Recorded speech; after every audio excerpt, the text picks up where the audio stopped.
Well, hello there, my friends, and welcome back. My name is Stephanie Safarian, and you're listening to episode 415 of Sustainable Minimalists.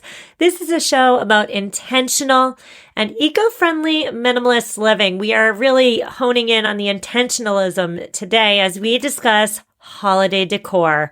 Environmentalists call Christmas the world's greatest annual environmental disaster. And so on today's show, we're getting intentional, again with that word, intentional about our holiday decorations once and for all. A listener reached out and suggested I cover this topic because in their view, and frankly in my view as well, all the decor is getting out of control, isn't it? There's the lights, of course, but before it was lights, just on a section of the roof, and now it's every square centimeter of the front of your house covered in lights. There's the blow-up inflatables. Who thought of those and where did they come from? We're talking about that today, that litter the lawn, and I use the word litter intentionally. We're talking inside the house, every nook and cranny covered with some decor item. And so on today's show, we're discussing holiday decor, yes, but there is a major emphasis on the Christmas decorations because let's face it, the Christmas decorations is where it all gets really out of hand. And so we're zeroing in on Christmas today, but please know, even if you don't celebrate Christmas, you're still welcome here. There's a place for you here today and every day within our community. And while we're on the topic, let me just say to my Jewish listeners, I know you're going through something big and hard right now. Anti-Semitism is rearing its ugly and disgusting head in full force. And even though I'm not Jewish, I see you in pain. You are always welcome here. All right, so why, you might be wondering, why on earth, Stephanie, are you talking about Christmas decorations and holiday decor on November 2nd? The reason is, obviously, it's because the decorations are out in full force right this minute. I don't go to stores often, but I went to a store in mid-October and the decorations were everywhere. We'll talk about that a little bit later in the show, but since when do stores transition to Christmas in early to mid-October? What the heck? That's called Christmas creep. We'll talk about that later in the show as well. Now, I just want to say before we get into it that we're not doing anything serious or significant today. We're not dismantling capitalism. We're not saving humanity from the ravages of climate change. We're not helping the planet in gigantic, huge, grandiose ways. Today is an easy breezy episode in which we are simply seeking to get more intentional with our holiday decor. Now let's get into part one today, which is the numbers. Let's talk numbers for a minute. As of 2021, the global Christmas decoration market was valued at $5.52 billion. That's a big number. If your brain is the size of mine, it's hard to wrap your head around $5.52 billion, isn't it? So what does that mean? What does the average American family spend on new decorations each year? The answer is $269. That is the amount of money that the average American family spends on new Christmas decorations, and they spend it every single year. Now, according to data provided by the National Retail Federation, the majority of these people who are spending $269 per year say that they put up their decorations right after Thanksgiving and take them down in January. So this means that the average American is spending $269 on an item that they enjoy for just 1 month out of the year. And then the next year, they go out and buy $269 more worth of similar stuff. Now, again, according to this data, holiday spending has increased by 45% over the last decade. These numbers tell me that I'm not crazy when I say, wow, the lawn game, the lights and the inflatables and the this and the that. I'm not crazy when it seems to me that we're really amping it up a notch. We actually are amping it up a notch. Holiday spending has increased by 45% over the last 10 years. These numbers also tell me that holiday decor, it's following the same trend as every other product on the shelves. We consumers are choosing time and time again, whether we're talking about holiday decor or we're talking about fashion or we're talking about home goods, whatever the product is, we Americans, we continue to choose to amass quantity as we simultaneously overlook quality. Now, you might be wondering to yourself, well, that $269 average on new decorations each year, what are people spending their money on? Well, the most common purchased item is tree lights. 57% of people buy new tree lights every year. And I can understand that, right? Every year I plug them in before putting them on the tree. I learned the hard way one of my first years in my own apartment, but that's another story for another day. But yeah, I mean, the lights don't always last. So I can totally understand replacing something that's broken. But other smaller home adornments too, ornaments, tinsel, ribbon, and again with the ornaments too, I can understand that. Maybe not $269 worth of ornaments, but I buy a new ornament every single year for our tree. If we're on vacation in August, I go out of my way to try and find an ornament that we can put on our Christmas tree to remind us of the memories that we had on the trip. I can understand the ornaments, but again, maybe not $269 worth. Then there's the other single-use or disposable items, the tinsel, the ribbon, etc. So those are what people are spending the majority of their money on when they buy holiday decor. But again, I really wanted to drill down on the why. $269 is the price of an expensive pair of really good quality jeans.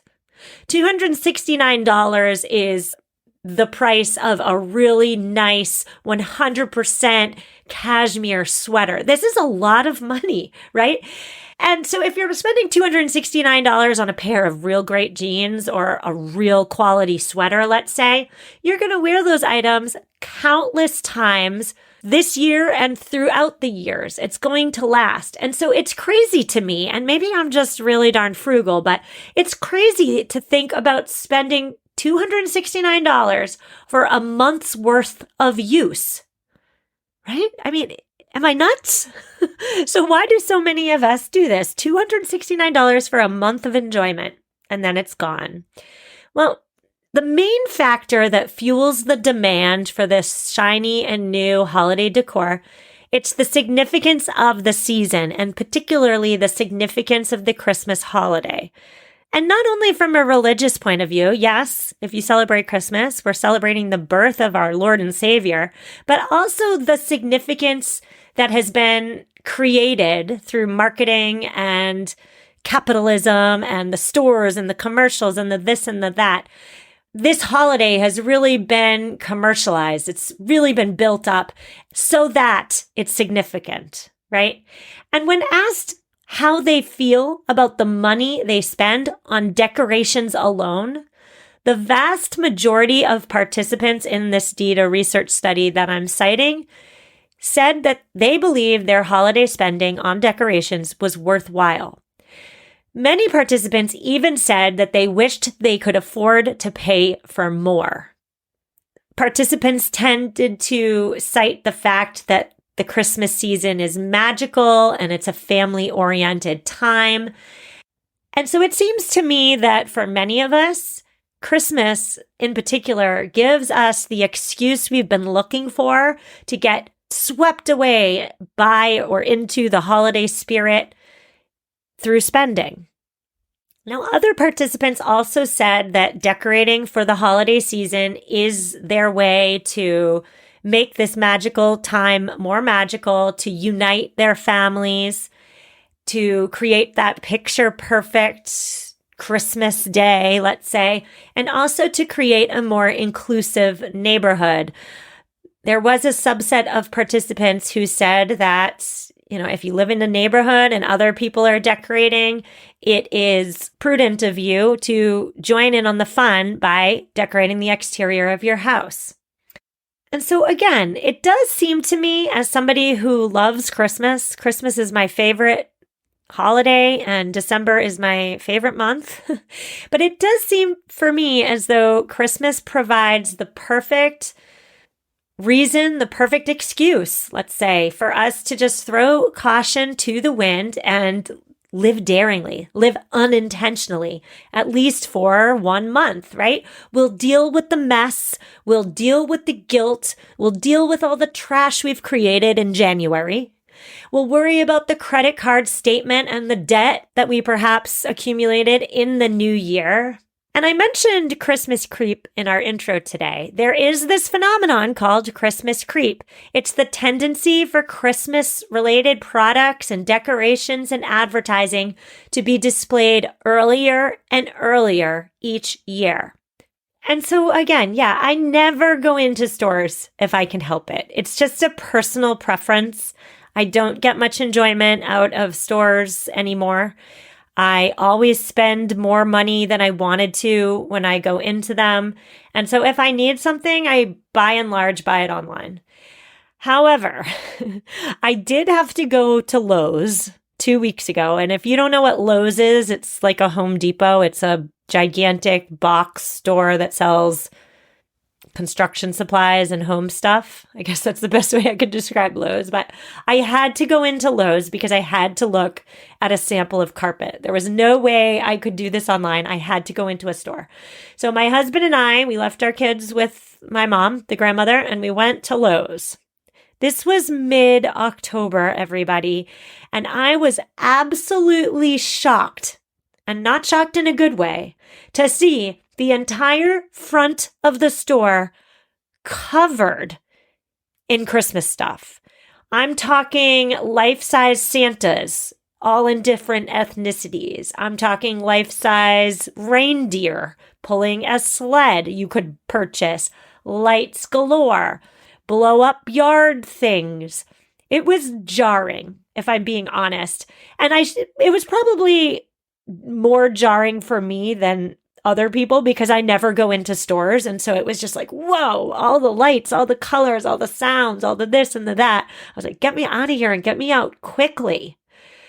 And so it was jarring for me for that reason because I'm not in stores all that much. But it was also jarring because, again, it was mid-October. Mid-October. We hadn't even hit Halloween yet.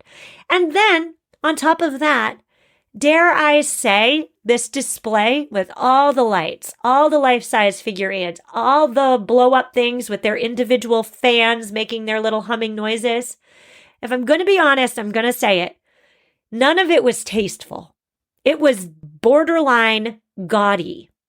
And so back to Christmas creep. Stores are putting out the Christmas decorations earlier and earlier each year. And so what are you and I, the normal people going into stores to do our shopping, to think? It is natural for us to assume that this is the way it's always been done. This is what we're doing. This is what everybody else is doing. And so as with most things in life, it's easier, of course, to just hop on the bandwagon than be one of the few who's left behind. Now, speaking of inflatable yard decorations, I have to ask. Rhetorical question, of course, because I'm sitting in my basement by myself in the closet. But when did inflatable yard decorations take over Christmas and Halloween and Thanksgiving and name the holiday? There is now an inflatable decor item for the holiday. I looked into this because what the heck? These inflatable things, they are made by a Texas company called Gemmy Industries. Do you know what Gemmy Industries made before they invented, I don't know if they invented them, but before they put all their eggs in the inflatable lawn decoration basket? Do you know what they made? Take a guess. You'll never guess it. I'm going to bring you back in time. They created Big Mouth Billy Bass. Do you know what that is? Yeah, you do. It's that animatronic singing fish on a plaque. That was a super popular gag gift around the year 2000, right? Remember that thing? If you don't remember it, Google it. Big Mouth Billy Bass. It's a fish made of plastic and other metal parts that when you turn it on, it starts singing. It's very interesting. Ever wonder where all those Big Mouth Billy Basses are now? I'm going to take a stab in the dark and say they are all in landfills all over this country. It's a gag gift. It's junk. It's a junk gift. And enter Jemmy Labs. So nobody wants Big Mouth Billy Bats anymore, but Jemmy Labs doesn't want to go out of business. So they created these lawn inflatables. They retail. So depending on the size, they retail for as low as $15 and upwards of $200. These inflatable lawn things are made of coated polyester. They require electricity to run. In my view, these inflatable things are particularly concerning from an environmental perspective because there's really no reuse option that I can think of. Once they pop, you can probably patch it for a year or two, but then it's trash. It's trash. What can you reuse this item for? Everything in 2023, and this is purely my opinion, I could definitely be wrong, but it certainly seems as though when it comes to the decor, and especially the outside decor, the lawn decor, everything is bigger and louder and brighter, and I'm going to say it, tackier. Now, speaking of tacky, let's talk about lights. There is such a thing as a tasteful amount of lights. And then on the other side of that coin, there's such a thing as a gaudy amount of lights. And guess what? The lights you're using to decorate can have a big impact on your holiday carbon footprint. According to Energy Saving Trust, an extravagant light display can produce enough carbon dioxide to fill 95 telephone boxes during the 12 days of Christmas alone. The inflatables plus the lights, this brings me to the sad truth that we have to address before we can move on. And it's this. Most retail decorations are cheap and just don't last. So for the cheaply made items that break, where do we put them? Yeah, we put them in the landfill. It has been known for many years that household waste does increase by more than 25% from Thanksgiving to New Year's, and that's according to Stanford University's waste reduction program. The additional waste, so it's not just in decorations, it's also in food, shopping bags, packaging, wrapping paper, bows. All of this excess waste, it contributes to an additional 1 million tons of trash that enters our landfills each week during the holiday season. I really want you to think about that. So our household waste increases by 25% during the holiday season. Your 25% increase plus my 25% increase plus everybody in America's 25% increase contributes to an additional 1 million tons of trash entering landfills each week. Full stop. So we're going to pause here on that sobering note for our ad break. But when we come back, I have some thoughts. We'll get to my thoughts in a minute. You trust your water filter pitcher to make your tap water safe to drink, but is it really doing anything?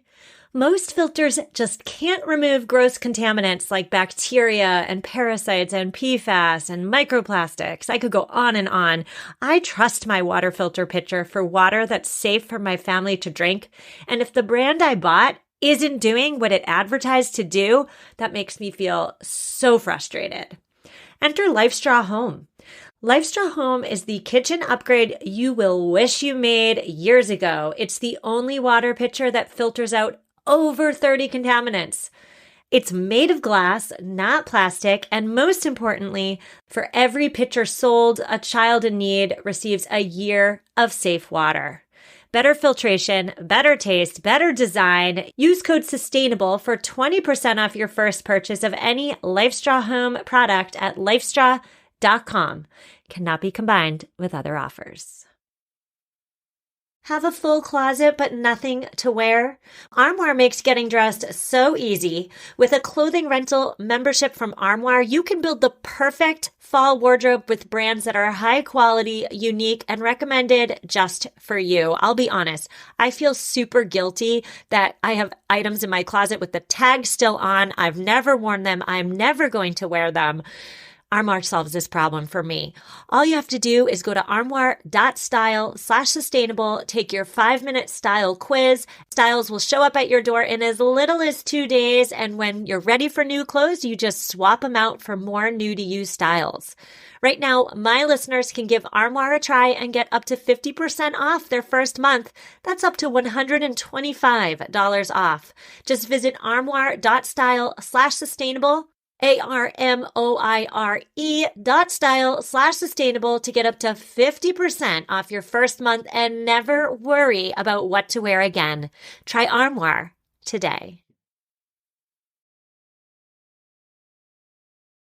And we're back. On today's show, we're discussing the holiday decor, dare I say it, problem. We're going overboard. We're unintentional in our holiday decorating, everybody. You know it's true.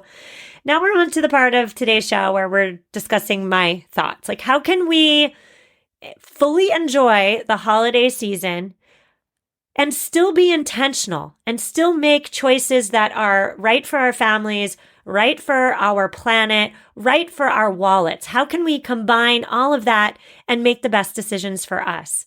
Now, before we get into those thoughts, I just want to make it crystal clear that if you're planning or if you hope to purchase an heirloom piece of decor, you're going to have it for the rest of your life and then you're going to pass it down to someone you love.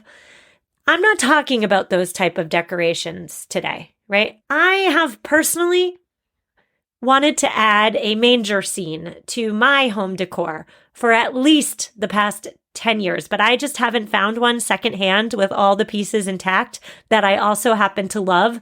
And I'm just too frugal to buy a really nice manger scene brand new.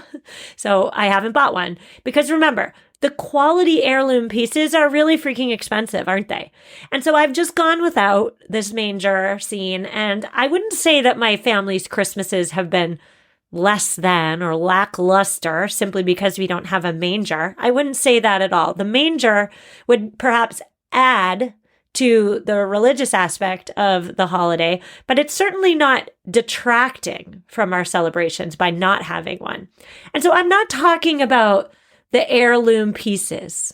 I'm not talking about those. I'm talking about the cheap quality junk. Okay. And so I have some thoughts and some action steps for you. And some of them, they're completely obvious. We've talked about them ad nauseum on this show before. And so we're not going to do it again today. But of course, stay out of the stores.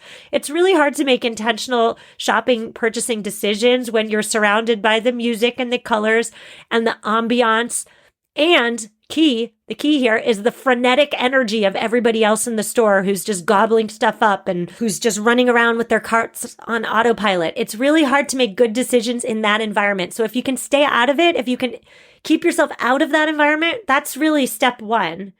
And obviously, another thing we've talked about so many times on the show too is to get creative. If you're buying decorations that are single use or disposables, like the tinsel, like the ribbon, you can get creative. You can do better. Perhaps you buy a garland or a wreath made of compostable plant materials.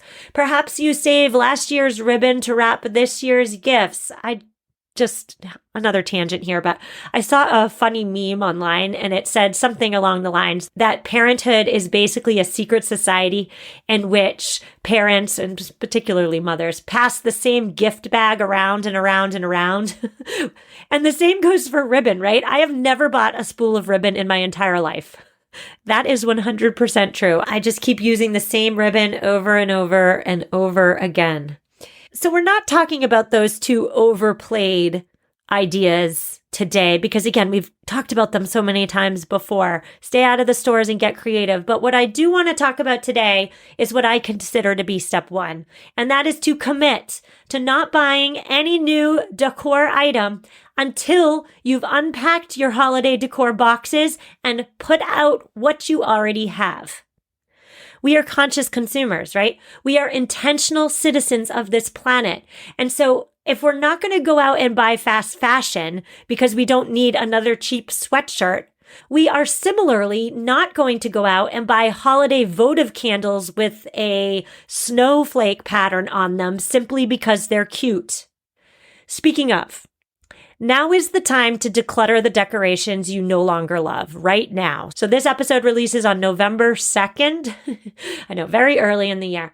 Now is the time. November 3rd is the time to put on the holiday and Christmas themed and winter themed decor items that you own that you no longer want. So unpack the boxes, take out the stuff, and anything that you no longer love and anything that you no longer regularly display, put those items up for grabs in your community's Buy Nothing group. Now is the time when people are looking for those items. They're not going to be looking for them in January. They're looking for them now. So the opportunity of your previously loved items getting a second lease on life is high if you put them up for grabs now. So don't buy any decor item until you take out what you've already got. And as you're taking out and displaying what you've already got, find the joy in unwrapping the items you already have. Now, I know so many of you, probably all of you, right? There's so much joy to be felt when we unwrap the holiday decorations that we've had for years, decades, since our childhoods, perhaps. I'm not a very sentimental person when it comes to stuff. You know this to be true, especially if you've been listening to all 415 of my episodes. But the exception to this is in the holiday decor. I absolutely love unwrapping the woefully out-of-date decorations from my own childhood, very 80s decorations that my mother no longer wanted, so she gave it to me. I love looking at these items from my own childhood and reminiscing and sharing my childhood holiday stories with my own children. These items have been with me for a lifetime, and yours maybe have been with you for your lifetime. And so because the holidays, at least in theory, are supposed to be a joyous time of year, the memories you have attached to your decades-old decor items are likely happy ones. Happy memories to share with your children. Happy memories to display all over your home. And so I invite you to, as you're unpacking your decor items, to share the stories, share the memories with your loved ones, because the holiday magic, the Christmas magic, it's not in the thing. It's not in whatever you're unwrapping. The magic is what happens between people, between loved ones. And we'll talk about that more in a little bit. A practical tip here too, as you're unpacking, is to remember the concept of containers, physical barriers. One of my earliest episodes was with Joshua Becker, the super famous minimalist, and we were talking about holiday decor. I'll link to it in the show notes. But if you're in a store and you see this super cute decor item, I want you to ask yourself, where are you going to store it? If you have 3 plastic lidded totes full of Christmas decor, is buying this thing going to make you then have to add a 4th bin to your Christmas decor boxes? If so, then the answer to that item is no, I'm not going to buy you. You're beautiful and I can appreciate you and I can love you from afar, but I don't need to bring you home. For me, I have 3 boxes. So 3 lidded totes, plastic totes, dedicated to all the Christmas stuff, with the exception of the tree lights. Those are in a trash bag way somewhere in the corner of the basement. But for all the ornaments, all the votive candles, the tree skirt, the, special dishes, the snow babies that my grandmother gave me and I accepted reluctantly, all of it fits in 3 plastic totes. And so if I wanted, and let me also say, my totes, the lids on these totes, they barely fit. They are dangerously close to overflowing. And so if I was to see an item that I wanted to purchase to add to my decor, I would either have to say goodbye to something that I already have or get another tote. And getting another tote is my hard line in the sand. My life would not change all that much if I got another tote and started filling it with more decor, but it's my line in the sand. I will not add another tote. And the reason is because when I was a child, my mother had a closet in her basement full to the brim of Christmas decor. And I learned that there is a line in which there's too much decor and which decorating for Christmas no longer is fun and becomes stressful. There is an amount of decor that I believe exists in which, again, it's not fun, it's stressful and strife with interpersonal conflicts and stress. And so for me, 3 boxes of Christmas decorations is plenty. I will not add a 4th. So I hope that helps somebody who needs a tangible tip. Decide on the amount of boxes or plastic totes that you're going to have for Christmas decorations and give yourself the gift of restraint by knowing that that's enough. If you have 3, you're never, not ever going to add a 4th. All right, now we're getting into my more theoretical, fluffy tips, I would say. And that is to remember that decorations cannot create what isn't there. Decorations can add to the magic, certainly, but decorations alone cannot create Christmas magic. Christmas is in your heart. And that sounds like a Hallmark movie, but it's true. I'm reminded of my conversation with Kara Perez here. She was on the show semi-recently. We were discussing the concept of lifestyle creep. And Kara put into words what I'm trying to say much better than I'm doing right now.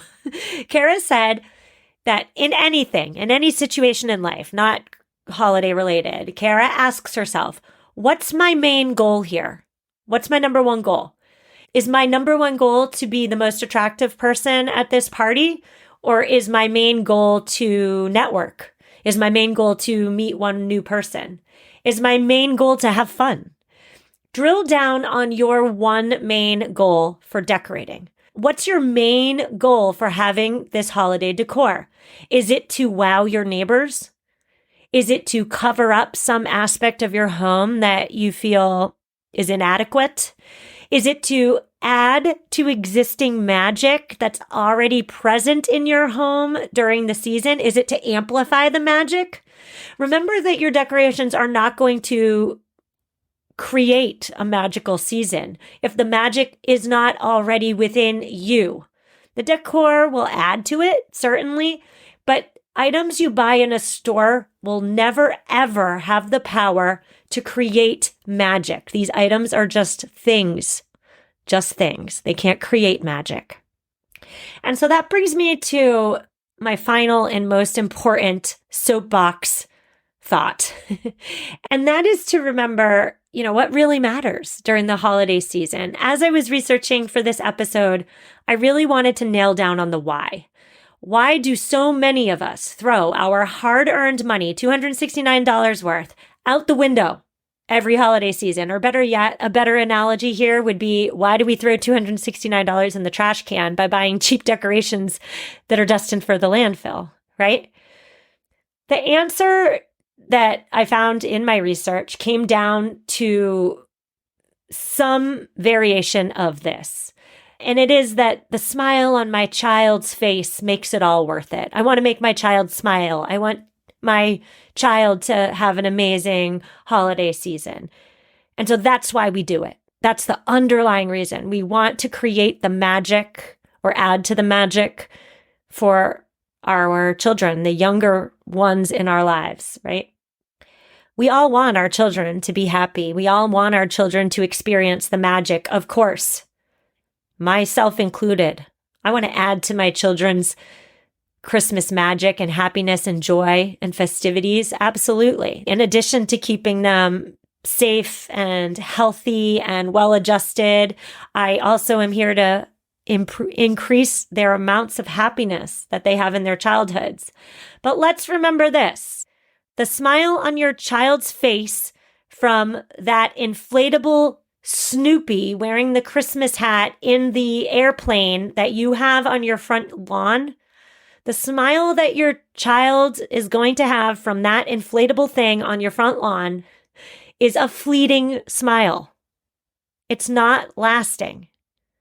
When we buy stuff at stores so that our child will smile, what we're really doing is we're teaching our child, let me say that better. We're training our child to look externally for a thing to bring them happiness. I'm going to go out on a limb here, and I'm going to guess that if you were listening to this podcast about sustainable minimalism, you do not want to teach your child that lesson. Heck, your parents probably implicitly taught you to seek happiness and smiles in things. And now here you are, you yourself now, at this moment in time, are doing the real hard work of unlearning that untrue lesson, aren't you? That's why you're listening right now. I know that's the boat that I'm in at the moment, to be completely honest. Unlearning what has been so deeply ingrained in me since birth, not through just my parents, but also and more specifically and deeply through the culture of consumerism in which we live. It is so hard to unlearn this lesson that we have been bombarded with since birth, for sure.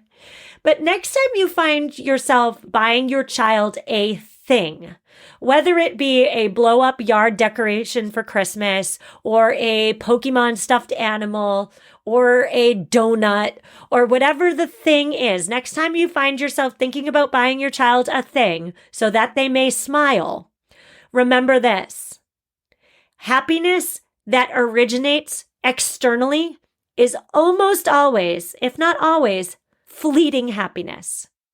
It by nature will not and cannot last. And so what's the result then? The result is a constant search for external sources of joy, when in reality, the lasting source of contentment, and not necessarily happiness, but contentment, the lasting source comes from within us. We do not want our children to try and find happiness, joy, contentment, merriment in things. This is ego satisfaction, and it is short-lived. And so the result then becomes that hamster wheel of buying, in which they and we and all of us, we keep looking for more, more, more. We keep buying, we keep consuming. And around the holidays, specifically, that joy, that Christmas magic, whatever we want to call the festivities, it originates not from the decor we put up, not from the presents we put under the tree, not even from the food that we so dutifully and diligently make and infuse with love. The Christmas magic isn't in any of that. The Christmas magic is what happens between people. I'm pausing here on purpose. The Christmas magic is what happens between people. The laughter, the conversation, the compassion, and yes, the smiles. And so if you're going to buy a decor item this year, okay, try to make it something that you can make or do together. A great example here would be a gingerbread house. You purchase the pre-made gingerbread walls. Then I want you to sit down and I want you to decorate it with your family. Instead of just giving it to your kids and say, go to town, kiddos, sit down and make it with them. Make it an event. And then put it in your home somewhere and make it a focal point. Then decorate your home with this gingerbread house that you made together. In this way, your children will have gotten a high interest thing, yes, but more importantly, they will have the magic that happened between you and them as you all made it together. The magic is the memory, by the way, for life. Christmas magic is not what you buy on a store shelf. You can't buy it. Christmas magic is what happens between people. The laughter, the memories that are created, the conversation, the games you play, the compassion, the hugs, the snuggles. That's Christmas magic. And so my final word for you today is that a truly magical holiday season happens when we shift our focus from the decorations, from the gifts, from the perfectly cooked holiday meal to focusing on the beauty and the magic and that energetic thing that happens between loved ones during the month of December. It's not about stuff. It's not about decorations. It's not about presents. It's not even about food. And I love food. It's about that intangible connection, chemistry, perhaps, definitely energy that happens between people who love each other. That's Christmas magic, and you're not going to find it in a store. Whew, wow, I'm hopping off that soapbox now, and I'm going to say, I want to hear about your Christmas celebrations, your holiday celebrations, all of it. How do you focus less on stuff you can buy in a store, and how do you focus more on the people you love? You can email me. You can reach out to me on social media. I want to hear all of it, and if I get enough tips and tricks, I will add them into a future Christmas or holiday themed episode. We always have a lot of holiday themed episodes around this time of year because, again, let's circle back to the beginning of our show. Environmentalists do call Christmas the world's greatest annual environmental disaster. So it's prudent for me as an environmentalist to chat the heck out of this subject. We'll be back tomorrow for headlines, but before we talk about headlines, let me just say, I've been doing this show for going on 6 years now, and I have a lot of holiday-related episodes. I'll link to some of them in the show notes, but if you're thinking about getting your Christmas tree and you want to know what's the most environmentally friendly option, I have an episode all on that. It's in the show notes. Or how do I simplify the gift-giving process in my household this year? Or how do I tell the grandparents not to go overboard in buying for my child? I've covered all these topics. That's the beauty of doing something for 6 years and counting. I'll link to them in the show notes. Headlines tomorrow, the environmental need to know news headlines in under 15 minutes. I will see you then. Reach out if you need me, and take care.